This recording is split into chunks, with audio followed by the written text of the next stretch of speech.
Екипите на Скопје и Академија Пандев забележаа победи во двата последни надпревари од 21-то коло во втората македонска фудбалска лига.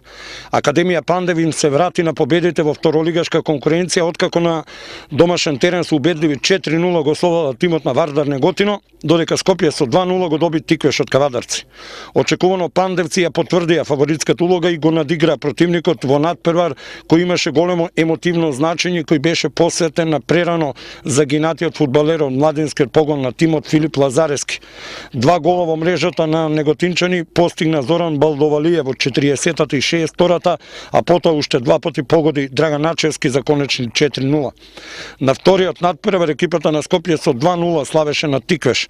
На стадионот Железарница во автокоманда домакинот дојде со подобра игра во второто полувреме до победата, а погодоците во мрежата на гостите ги постигнаа Мартин Христо во 57-та и Ѓоко Алексовскиот пенал во 77-та.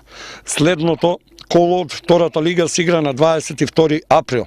Академија Пандев гостува во Кавадарци на екипата на Тиквеш, додека Вардар во Неготино ќе го пречека тимот на Велазерими.